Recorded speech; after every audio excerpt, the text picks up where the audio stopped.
दोस्तों, मोस्टली ज़्यादातर लोगों का एक बहुत ही कॉमन क्वेश्चन रहता है कि उनके पास एक XYZ अमाउंट है, दिस एंड दैट अमाउंट है। हो सकता है वो 10,000 हो, 50,000 हो, लाख हो, 10 लाख हो, या कुछ अमाउंट है जो ज़्यादातर लोग ये चाहते हैं कि उन्हें बताया जाए कि वे उस पैसे को कहाँ पे इन्वेस्ट करें जिससे कि उन्हें बेस्ट रिटर्न मिले और वे भी पैसे से पैसे बना पाए, वे भी वेल्थ क्रिएट कर पाए। तो आज की इस वीडियो में मैं आपसे इसी बारे में बात करने वाला हूँ कि अगर आपके मन में भी इस तरह का क्वेश्चन है और आपने भी कुछ सेविंग की है और आप भी जानना चाहते हैं कि आपने जो सेविंग की है, लाख है, 50,000 है, जो भी है, उसे आप कहाँ पे इन्वेस्ट करें, तो इस वीडियो को अंत तक जरूर देखिए क्योंकि हम आज के इस वीडियो में इसी बारे में थोड़े डीप में बात करने वाले हैं। तो दोस्तों, सबसे पहले अगर आपके पास कुछ पैसे जमा हो गए हैं, कुछ पैसे आपने सेव कर लिए हैं जिसे आप इन्वेस्ट करना चाहते हैं, तो सबसे पहले आप बधाई के पात्र हैं क्योंकि अगर आपके पास कुछ पैसे इकट्ठा हुए हैं तो इसका मतलब ये है कि आपने बहुत मेहनत करके और बहुत डिसिप्लिन मेंटेन करके अपने जो भी खर्चे हैं आपके, उस खर्चों में से कुछ बचत करके आपने कुछ पैसे इकट्ठा किए हैं। तो ये अपने आप में एक बहुत बड़ी बात है। बट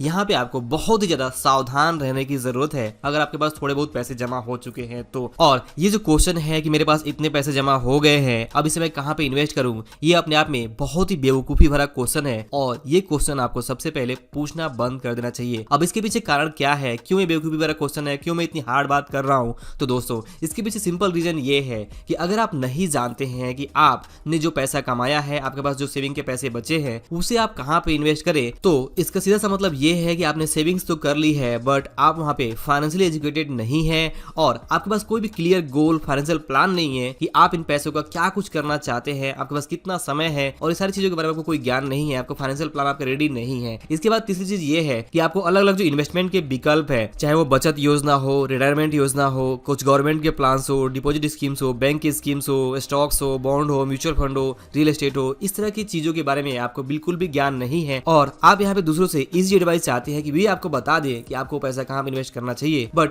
यहाँ पे सबसे बड़ी प्रॉब्लम ये है कि अगर आप नहीं जानते हैं कि आपके पास जो पैसे हैं उसका क्या करना है, तो आप देखेंगे कि मार्केट में ऐसे बहुत सारे धूर्त लोग हैं, स्कैमर हैं, जो ये फिराक में हैं, ये देख रहे हैं, ये खोज रहे हैं कि ऐसे कैसे लोग उनको मिलेंगे जिनके पास पैसे हैं और वो जानना चाहते हैं कि उन्हें कहाँ पे इन्वेस्ट करना है। और सिंपली वे धूर्त लोग, वे स्कैमर ऐसे लोगों को टारगेट करते हैं और उन्हें कोई ना कोई ऐसी योजना बना देते हैं, उन्हें कन्विंस कर देते हैं और कन्विंस करके वे अपनी स्कीम्स में वो पैसा लगवा देते हैं और बाद में आप यहाँ पे मूर्ख बन जाते हैं और आपका जो पैसा है वो फंस जाता है, जो भी आपने सेविंग की है वो सेविंग आपका डूब जाता है ऑलमोस्ट। तो ऐसी चीजें आपके साथ ना हो, आपने जो भी पैसे सेव किए हैं, जो भी बचत का पैसा आपके पास है, वो पैसा ना डूबे, इसके लिए सबसे पहले जरूरी चीज ये है कि अगर आपके पास कुछ पैसा जमा हो चुका है और आपको नहीं पता कि उस पैसे को आपको कहाँ पे इन्वेस्ट करना चाहिए, आपके लिए बेस्ट इन्वेस्टमेंट क्या है, तो सबसे पहले ये क्वेश्चन आप किसी से ना पूछें और अपने आप को यहाँ पे फाइनेंशियली एजुकेट करने की कोशिश करें। अलग अलग जो इन्वेस्टमेंट के विकल्प है उसके बारे में समझने की कोशिश करें कि कैसे अलग अलग जो इन्वेस्टमेंट है वो काम करते हैं, चाहे वो बैंक के डिपॉजिट स्कीम्स हो, रिटायरमेंट प्लान हो, गवर्नमेंट के कुछ स्कीम्स हो, बैंक के कुछ स्कीम्स हो, पोस्ट ऑफिस के कुछ स्कीम हो,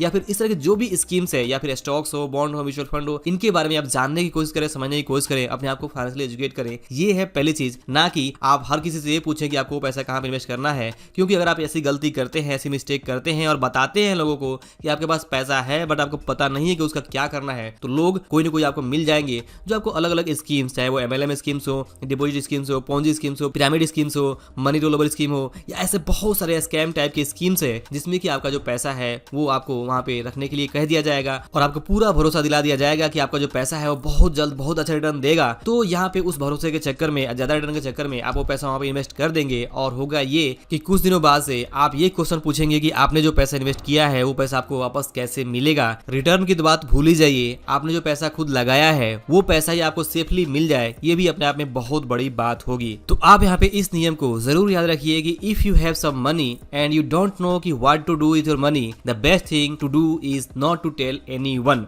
जी हाँ, आपके पास अगर थोड़ा बहुत पैसा जमा हो चुका है और आपको नहीं पता है कि उस पैसे का क्या करना है, कौन से इन्वेस्टमेंट में वो पैसा लगाएं, तो मेरे दोस्त, सबसे पहले तो मेरी ये एडवाइस जरूर आप याद रखें कि आपको किसी को भी ये नहीं बताना है कि आपके पास कुछ पैसे जमा हो चुके हैं और आपको नहीं पता है कि उसका क्या करना है। क्योंकि अगर आप बताते हैं तो आज नहीं तो कल किसी न किसी स्कीम में आप जरूर फंस जाएंगे और बाद में आप बहुत पछताएंगे। और जैसा कि कहावत है कि पछताए होत क्या जब चिड़िया चुग गई खेत, तो आपको बाद में पछताना ना पड़े और आप यहाँ पे फंसे नहीं, आप किसी स्कैम के शिकार ना हो। इसलिए बहुत जरूरी है कि अगर आपके पास थोड़ा बहुत पैसा जमा हो चुका है तो इस तरह के फालतू क्वेश्चन ढूंढना, फालतू क्वेश्चन पूछना बंद कर दें कि आपके पास इतने पैसे जमा है और आपको पैसे कहाँ पे इन्वेस्ट इन्वेस्ट करना चाहिए, ऐसी एडवाइस ना तो यहाँ पे सोशल मीडिया पे, ना ही किसी पब्लिक प्लेटफॉर्म पे, और ना ही किसी दूसरे पर्सन से आप पूछें। बेटर है कि अगर आप कुछ भी नहीं जानते हैं तो जो भी पैसे आपके पास जमा है उस पैसे का आप अपने बैंक में जाकर फिक्स डिपॉजिट यहाँ पे ओपन करके और अपना पैसा है फिक्स डिपॉजिट में जमा कर दें, और आप यहाँ पे अपने आप को फाइनेंशियली एजुकेट करें और अलग अलग जो इन्वेस्टमेंट के विकल्प है उसके बारे में सीखें, समझें, और फिर ये भी देखें कि आपका जो फाइनेंशियल प्लान है, यानी कि आप उस पैसे का क्या कुछ करना चाहते हैं, फ्यूचर गोल्स क्या है आपके, आप किस तरह के चीज़ें आप चाहते हैं, आपका रिटायरमेंट प्लान क्या है, या फिर उस पैसे को आप कैसे ग्रो करना चाहते हैं, आपके पास कितना समय है, आप कितना रिस्क उठा सकते हैं। इन सारी चीज़ों को समझने के बाद से ही आप ये समझ पाएंगे कि आपके लिए कौन सा इन्वेस्टमेंट विकल्प अच्छा है, और ये चीज़ आपको खुद से रिसर्च करके समझनी होगी। अगर आप कुछ भी नहीं जानते हैं तो बेटर है कि आप यहाँ पे बैंक की जो स्कीम्स है फिक्स डिपॉजिट टाइप की, उसमें ही अपना पैसा रखें, क्योंकि एटलीस्ट आपका जो पैसा है वो सुरक्षित रहेगा, और भले ही उस पर रिटर्न कम मिले बट आपका जो पैसा है सेविंग का, वो पैसा तो आपको जरूर मिल जाएगा। लेकिन वहीं पे अगर आप लालच में आते हैं और दूसरों से इस तरह की एडवाइस पूछते हैं कि आपको पैसा कहाँ पे इन्वेस्ट करना चाहिए, तो वहाँ पे आप किसी न किसी स्कैम के शिकार हो सकते हैं। तो स्कैम के शिकार आप ना हो, इसके लिए जरूरी है कि आप इस सिंपल एडवाइस को जरूर याद रखें कि अगर आपके पास कुछ पैसा है और आप नहीं जानते कि उस पैसे का क्या करना है, तो किसी से भी सबसे पहले इस तरह के सवाल पूछना बंद कर दें कि उस पैसे का आपको क्या करना है। तो दोस्तों, अगर मैं अपनी बात को समराइज करूं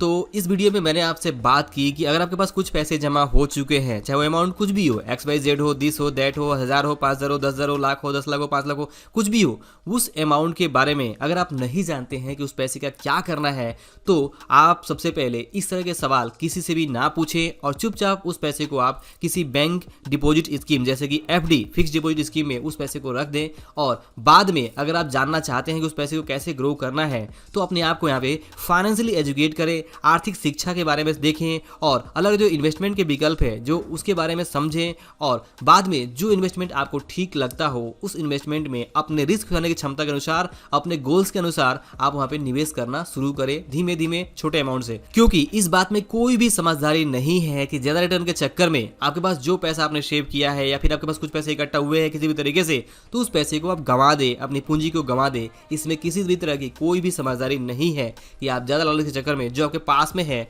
उसे भी आप गंवा दे। बहुत सारे लोगों के मन में इस तरह की बातें होती हैं कि महंगाई इस दर से बढ़ रही है, अगर मैं अपने पैसे को FD में रखूंगा तो ये होगा, वो कैसे यहाँ पे मेंटेन कर पाएगा। तो दोस्तों, महंगाई जरूर बढ़ रही है, इस बात में कोई शक नहीं है, और पैसे की जो वैल्यू है वो दिन बाय दिन घट रही है, बट इसका मतलब ये नहीं है कि महंगाई से ज्यादा रिटर्न के चक्कर में आप किसी ऐसे स्कीम में पैसा निवेश कर दें जो पैसा ही फंस जाए और आपको ज्यादा रिटर्न तो मिलना छोड़ दें, आपका जो पैसा है, जो मूलधन है, जो कैपिटल है, वही आपको प्रिंसिपल अमाउंट वापस ना मिले। तो इसमें क्या समझदारी है। तो इसलिए अगर आप मुझसे ये सवाल पूछते हैं कि आपके पास कुछ पैसे जमा हो चुके हैं और उस पैसे के बारे में आपको क्या करना है, अगर आप नहीं जानते हैं, तो मेरी सिंपल एडवाइस यही होगी कि उस पैसे को आप बैंक में ही रहने दें, फिक्स डिपॉजिट खोल के उसमें आप जमा कर दें और अपने आप को सिंपली फाइनेंशियली एजुकेट करें। जैसे जैसे आपका फाइनेंशियल एजुकेशन बढ़ेगा, जैसे जैसे आपको अलग अलग इन्वेस्टमेंट के बारे में आपको नॉलेज होगी, तो वहां पे अपने रिस्क उठाने की क्षमता के अनुसार और अपने गोल्स के अनुसार आप वहां पे धीमे धीमे निवेश करना शुरू कर सकते हैं। और कभी भी अपने पूरे जो सेविंग्स है उस पैसे को किसी एक निवेश में आपको पैसे नहीं लगाने हैं। ये बात आपको तभी समझ में आएगी